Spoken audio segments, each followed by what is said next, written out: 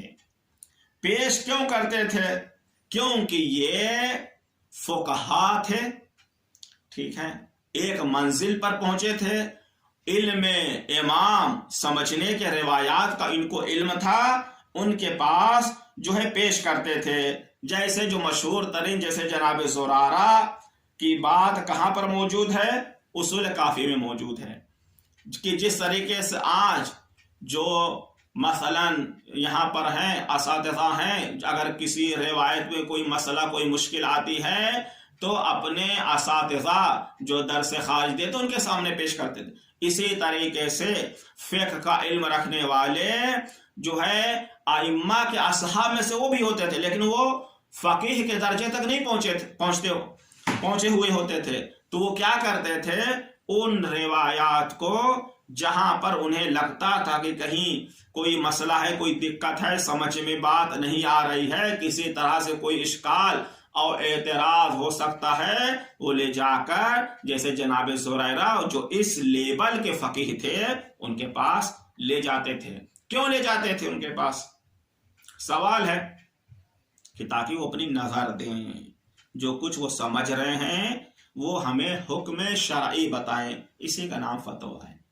تو آج جو عنوان ہے بہت اہم عنوان اور معتبر ترین کتاب، خصوصاً اصحاب ائمہ کے جو امام کے اصحاب تھے ان کے فتوے، اور پچھلے کئی ایپیسوڈ میں یہ بیان کیا جا چکا ہے کہ جب روایات میں مسئلہ کوئی آتا تھا، روایات کے ذریعے جو اصحاب فتویٰ دیتے تھے، تو جہاں روایت ہے کبھی کبھی وہ اسی روایت کو پیش کر دیتے تھے۔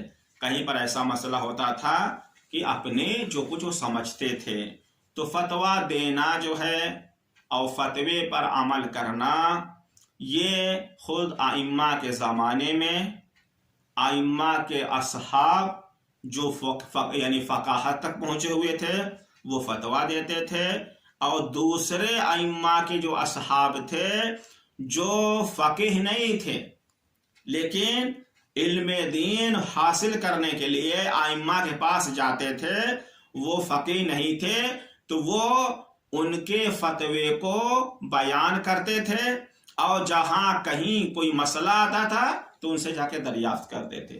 تو اب یہ دلیل جو ہے ہماری ایک مستقل دلیل ہے کہ ائمہ علیہم السلام کے شاگردان، ائمہ علیہم السلام کے اصحاب کے فتوے خدا کے لطف و کرم سے آج تک ہماری بنیادی کتابوں میں، اساسی کتابوں میں موجود ہے، جس کے بعد کسی کو یہ حق نہیں پہنچتا، کسی کو یہ جو ہے اشکال کا موقع نہیں ملتا کہ وہ آئے اور کہے کہ تقلید جو ہے کسی عالم دین نے ایجاد کیا ہے، کسی عالم دین نے جو ہے شروع کیا ہے، پہلے یہ سلسلہ نہیں تھا، بلکہ یہ انشاءاللہ پچھلے ایپیسوڈ سے یہی سلسلہ ہے، ایک نئی اور مستقل دلیل کے ذریعے سے ایک خاص دلیل، خاص ٹاپک لا کر خاص دلیل کے ذریعے سے آج ثابت کیا جا رہا ہے۔ آج جو دلیل ہماری تھی وہ یہی دلیل تھی کہ ائمہ کے اصحاب خود جو ہے مفتیان اکرام تھے، وہ فتویٰ دیتے تھے، اور ائمہ کے زمانے میں وہ آج تک وہ یعنی اساسی بنیادی کتاب میں موجود ہے۔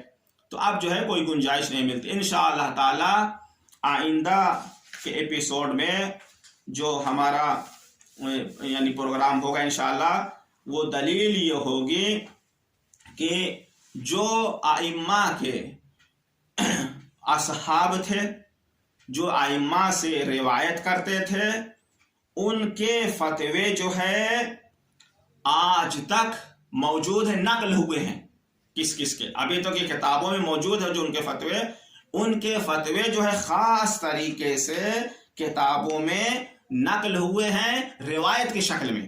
یعنی ان کے فتوے کو امام سے پوچھا گیا ہے کہ فلاں آپ کے صحابی کا یہ فتویٰ تھا، امام کے پاس پیش کیا گیا. تو وہاں دیکھیں گے کہ جو نیا پروگرام ہوگا وہ دلیل کہاں تک جو ہے تام ہے، کہاں تک وہ دلیل جو ہے سیٹ ہے. والحمدللہ رب العالمین. شكرا يا ربي شكرا هديت قلبي شكرا